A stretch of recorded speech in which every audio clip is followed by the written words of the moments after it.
Magandang gabi mga ka-idol. Mayroon kaming lobster. Magluluto tayo ng lobster.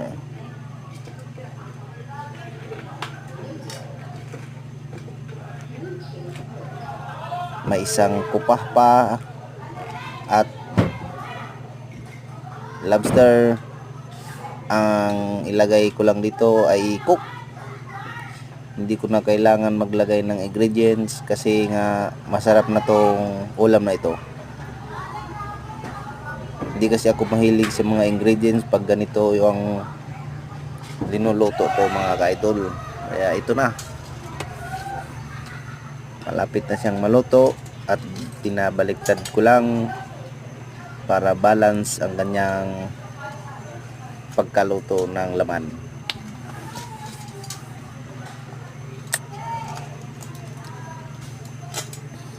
Nangangamoy na ng lobster mga ka-idol.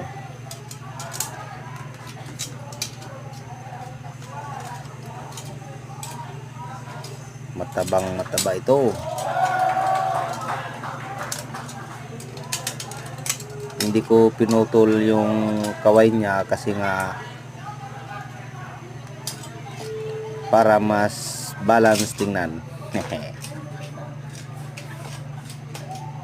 Yan, ang taga-video ko yung asawa ko.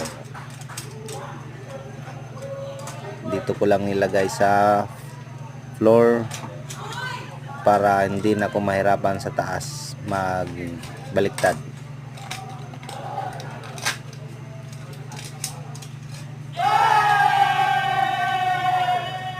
Grabe. Mukhang masarap talaga ito.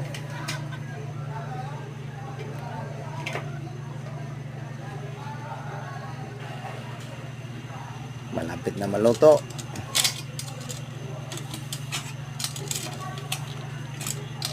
Salamat sa inyo mga ka-idol. Sana huwag niyong kalimutan mag-subscribe